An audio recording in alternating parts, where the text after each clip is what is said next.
많은 사람들이 최순실 모른다고 합니다. 거짓말이거나 무능을 고백하는 겁니다. 저 같은 사람도 일찍 알았습니다. 2012년 선거 끝나고 언론인 선배가 세상 걱정하면서 정윤회 아느냐고 물었습니다. 제가 모른다고 하니까 고려말 신돈이라고 말했습니다. 저는 역사를 공부한 사람이기 때문에 그때부터 관심을 가졌습니다. 그리고 2014년 말 정윤회 사건이 터졌습니다. 그때 정윤회가 실세가 아님을 알았습니다. 우리나라에서 힘이나 돈 있는 집에 허우대 하나로 장가간 사람의 파워는 뻔합니다. 사위는 파워를 절대 가질 수 없습니다. 부마는 부마일 뿐입니다. 그렇다면 최순실은 표면에 나서지 않는 사람이니까 잘 몰랐습니다. 그런데 박관천 경장이 우리나라 권력순위 1위 최순실, 2위 정윤회, 3위 박근혜라고 하니까 그럴 수 있겠다고 생각하기 시작했습니다. 그러다가 2014년 말 저희 회사가 중국 칭화대학과 한국 포스코와 함께 인천 송도에 청화과학원이란 총 사업비 5천억 원 규모의 프로젝트를 추진하게 됐습니다. 일종의 한중미 3국의 첨단 과학기술 창업단지입니다. 당연히 포스코에 대한 인맥을 뒤지기 시작했습니다. 그런데 회장이나 사장 등의 인사가 뒤죽박죽이어서 내부 사람들의 불평이 많았습니다. 포스코 인사에 대통령의 비선 실세가 개입됐다는 것입니다. 다음 해인 2015년 저희 회사가 핸드폰 회사 펜텍을 인수하여 송도 청화과학원과의 시너지를 구축하려고 시도했습니다. 이때 청와대와 접촉해보는 과정에서 세상에 알려진 것과 달리 문고리 3인방이 실세가 아님을 알았습니다. 그렇다면 최순실이 실세인 거죠. 결론이 최순실로 났고 그래서 열심히 컨택 포인트도 찾을 수 있었지만 결국 사업은 포기하고 맙니다. 최순실과 딜을 할 수 없다고 결심하고 포기했던 것입니다. 이렇게 중소기업하는 저도 알았는데 재벌이나 국회의원들이 최순실을 몰랐다고 잡아떼는 건 속임수입니다. 물론 무능해서 몰랐을 수도 있겠습니다만 이제 본론으로 들어가겠습니다. 최순실 사태의 본질은 뭡니까? 박근혜 정권의 적폐는 뭡니까? 바로 헌법을 위반하고 법률을 지키지 않는 것입니다. 위헌과 위법이 온갖 반칙과 특권을 만들고 박근혜와 최순실은 보수라고 자처하면서 이념으로 포장한 후 자신들의 이권을 챙겼습니다. 결국 공정하지 못한 대한민국을 만들었고 또한 이제까지 불공정한 과거의 적폐가 박근혜와 최순실로 하여금 이념의 포장으로 이권을 챙기도록 도왔습니다. 한마디로 공정사회를 만드는 것이 현재 대한민국의 당면 과제입니다. 대한민국이 공정사회가 되면 당장 희망이 보입니다. 공정은 다시 시작하는 대한민국의 희망입니다. 공정은 다시 시작하는 대한민국의 신동력입니다. 공정사회가 만들어진 다음 경제성장이나 불평등을 해소해야 합니다. 실제로 보수나 진보를 내세우는 사람들 모두 공정한 대한민국이 모든 변화의 출발점이라는 점에 이견을 달지 않습니다. 공정사회 어떻게 만듭니까? 그것도 선택과 집중에 의해 빠르고 강한 변화를 통해 빠르게 만들어야 합니다. 그게 가능합니까? 가능합니다. 잠시 차분히 생각해 봅시다. 과연 공정의 시작과 끝은 어디에 있습니까? 법원의 재판에 있습니다. 그런데 대통령이나 행정부 그리고 국회가 개판이라고 하지만 법원처럼 개판인 곳이 또 어디에 있습니까? 최근 재판이 개판이어서 법치주의가 망가지는 두 가지 사례를 봅니다. 최순실 사태와 세월호 사건으로 국회 조사특위가 열렸습니다. 최순실, 안정범, 정호성 그리고 검찰총장도 안 나왔습니다. 이게 처음이 아닙니다. 이제까지 우리는 국회 청문회에 불출석하는 사람을 많이 보았습니다. 기껏 처벌받는 사람이 신세계 정 부회장 정도입니다. 그럼 법이 없어서 국회 출석을 안 하는 겁니까? 있습니다. 그런 법이요. 3년 이하 1천만 원 이하의 처벌입니다. 동행명령을 거부하면 무조건 5년까지 징역을 때릴 수 있습니다. 법원이 돈 1,000만 원 벌금 대신 3년이나 5년의 징역을 선고하지 않는 이유는 무엇입니까? 최순실이 1,000만 원 내고 불출석하면 된다는 보장을 누가 한 것입니까? 최순실이 1,000만 원 내고 불출석해도 된다고 안심하는 이유는 무엇입니까? 법은 있는데 법대로 안 하는 법원이 문제입니다. 또 있습니다. 기내 난동입니다. 중소기업체 오너들이 난동을 부렸습니다. 처벌이 약해서라고 합니다.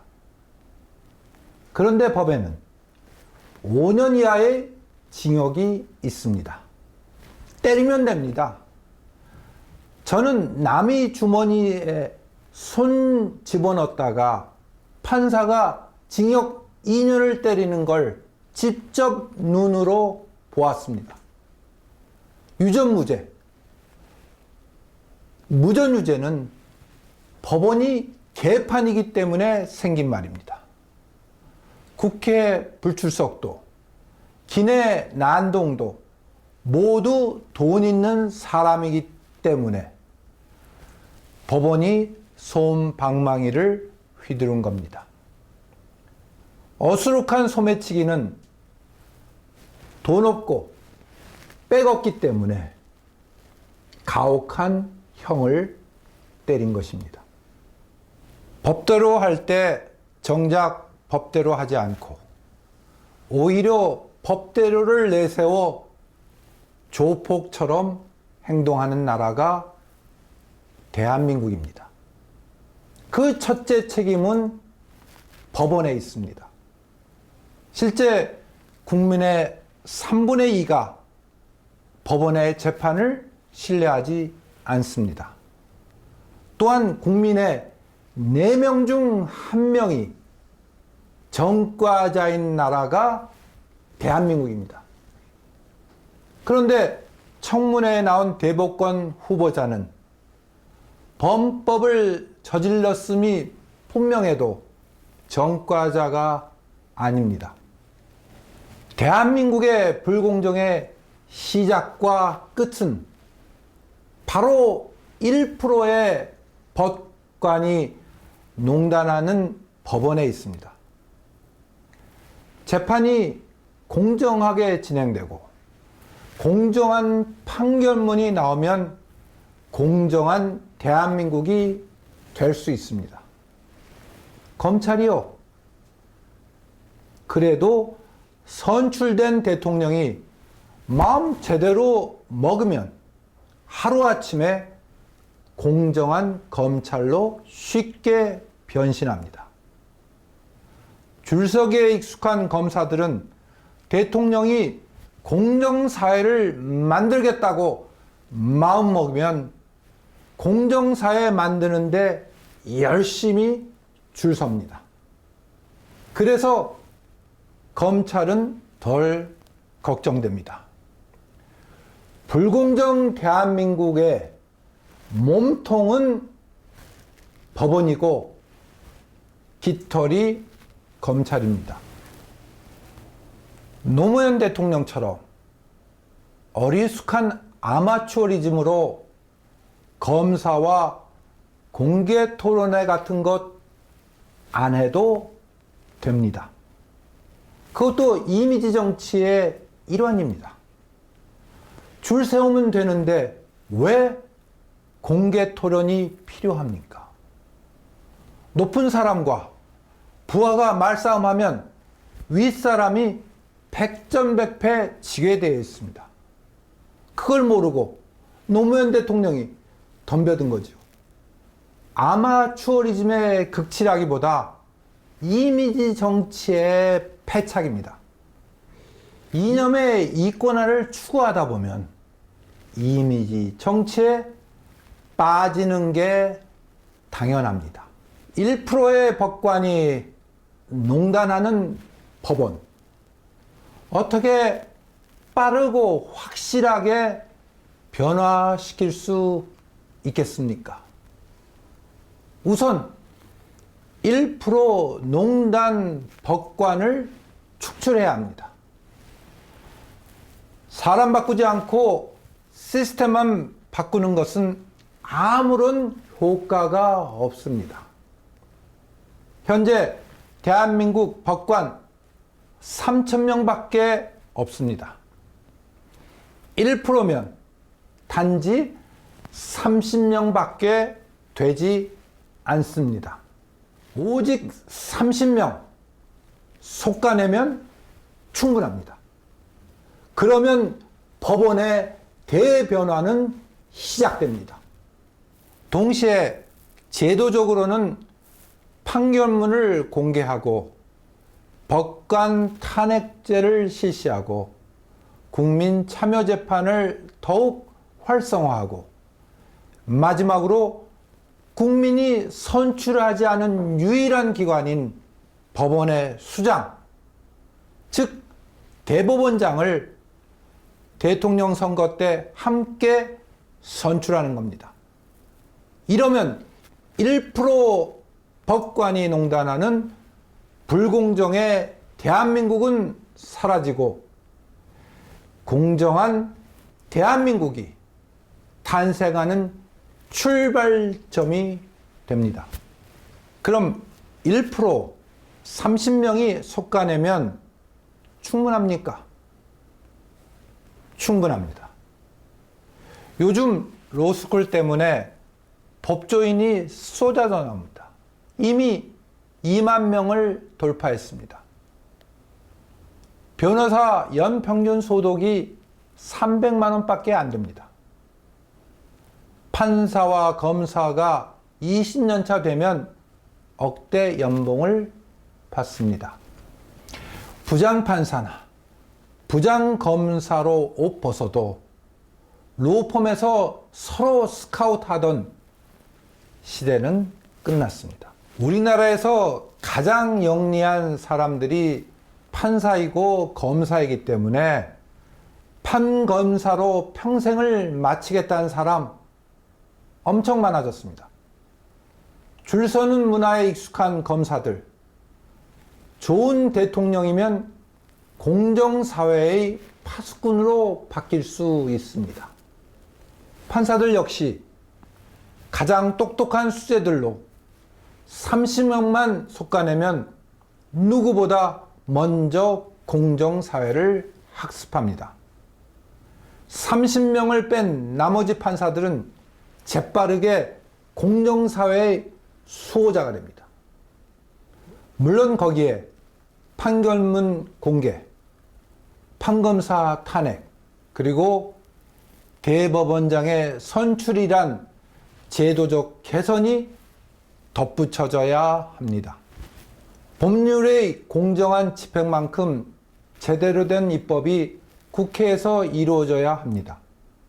우선 특별법 남발이 문제입니다. 지난 5년간 국회 입법 중 절반가량이 특별법입니다. 대한민국이 특별법 공화국이 된 것입니다. 서현입법이라 불리우는 아동학대 특별법, 보이스피싱 특별법이 바로 특별법입니다. 왜 이렇게 많은 특별법이 생겼을까요? 법을 그때 만들기에 급급해서 특히 국회의원들이 차분히 일반법을 개정하지 않고 일반법 위에 특별법을 만들기 때문입니다. 일종의 건수 경쟁입니다. 현재 특별법과 일반법이 모순되는 것도 수두룩박둑하며 특별법 남발로 법 체계는 이미 엉망진창이 됐습니다. 제가 추진한 영주권법이 이중국법까지 발전하는 등 매우 건전하게 정착할 수 있는 이유는 대단히 간단했습니다. 특별법으로 추진하지 않았기 때문입니다.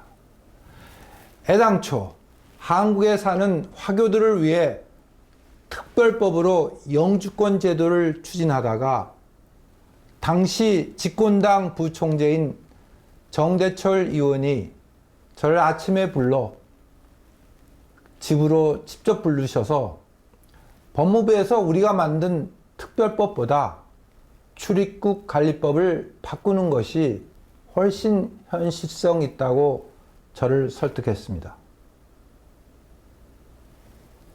일리가 있었습니다. 아마도 이미 사업을 하고 있었기 때문에 현실적으로 이해하는 비즈니스 마인드가 있었기 때문에 가능했을 것입니다.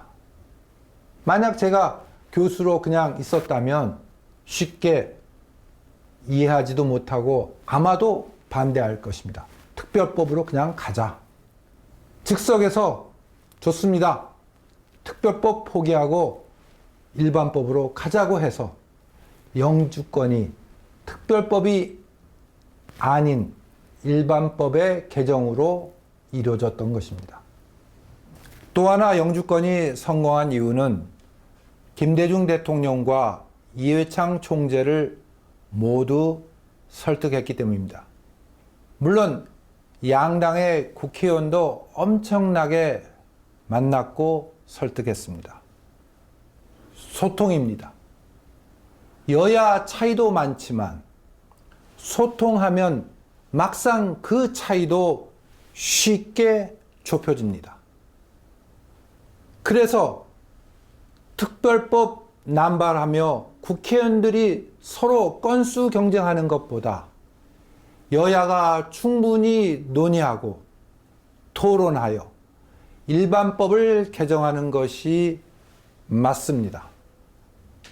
행정부도 새로운 입법이 필요하면 대통령부터 나서서 국회의원을 설득하고 일반법을 차근차근 바꿔나가는 것이 바람직합니다. 입법은 건수가 문제가 아니라 질이 문제입니다. 이제 특별법을 정비하는 정도에서 머물지 말고 전체 법령에 대한 정비가 이루어져야 합니다. 그래서 옛날 역사에서도 새로운 왕조가 생기면 법령 정비부터 합니다. 정부 차원에서 이미 많은 작업이 되어 있기 때문에 법령 정비는 의외로 단기간에 쉽게 됩니다. 이런 관점에서 개원도 이루어져야 합니다. 대통령제와 관련 이원 집정제 하자고 일부에서는 주장하는데 대한민국의 역사에서는 이원 집중제는 장기 집권과 연결됩니다. 2015년에 새누리당에서 본격화시킨 이원 집정제, 그 역시 최순실의 섀도우 정권, 즉 그림자 정권이 장기 집권하려는 음모에서 비롯된 것이라고 저는 봅니다. 개헌 필요합니다. 그러나 차분히 헌법을 법령 정비의 토대를 구축한다는 차원에서 개헌이 이루어져야 합니다. 2020년 국회의원 선거 때 개헌해도 결코 늦지 않습니다. 개헌의 원칙은 대단히 간단합니다. 우선 법령이 정비되는 큰 틀을 만드는 것입니다. 헌법 조문 상호 간의 모순이나 불일치가 있는지 살피고 고쳐야 합니다.